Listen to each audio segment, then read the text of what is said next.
excuses have to come, right? So then he says, all right, forget it. Just go get anybody that'll come. And so they filled the place up.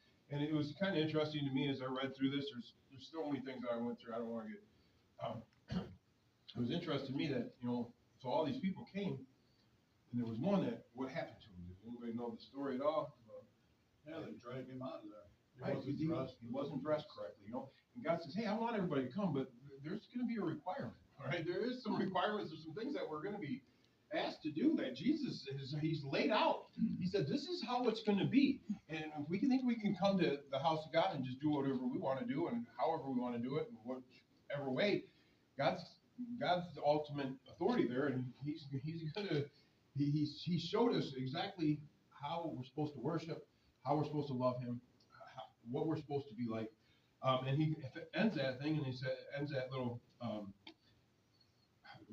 the parable, and he says, many are called, but few are chosen. And then the next question is, what thinkest thou? And Jesus asked,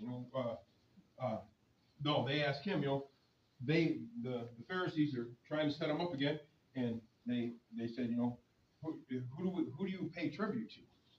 And Jesus asked him for the coin, and he says, who's on the front of that? And he said, Caesar. And he said, give unto Caesar what's Caesar, and give unto God what is God's, right? And then the next question is, this is the one that's kind of always been funny to me. It's the Sadducees. The Pharisees are after him, and they're asking Jesus these setup questions, and that they were. And, I can look at this and say, yeah, people are always trying to set us up, right? And the enemy is, right? But how often am I the enemy? And I'm trying to set up God. Why are you not, or why are you doing this? What's your reasoning?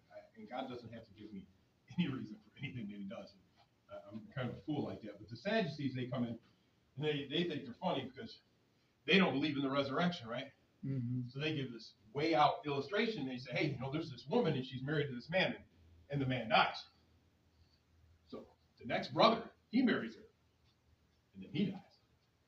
And then the next brother, he marries her, and he dies. And then it happens like 7 times. I got to ask myself a question, like, was the 4th brother, and the 5th brother, and the 6th brother, and the 7th brother all retarded? Some of us, that just doesn't make no sense.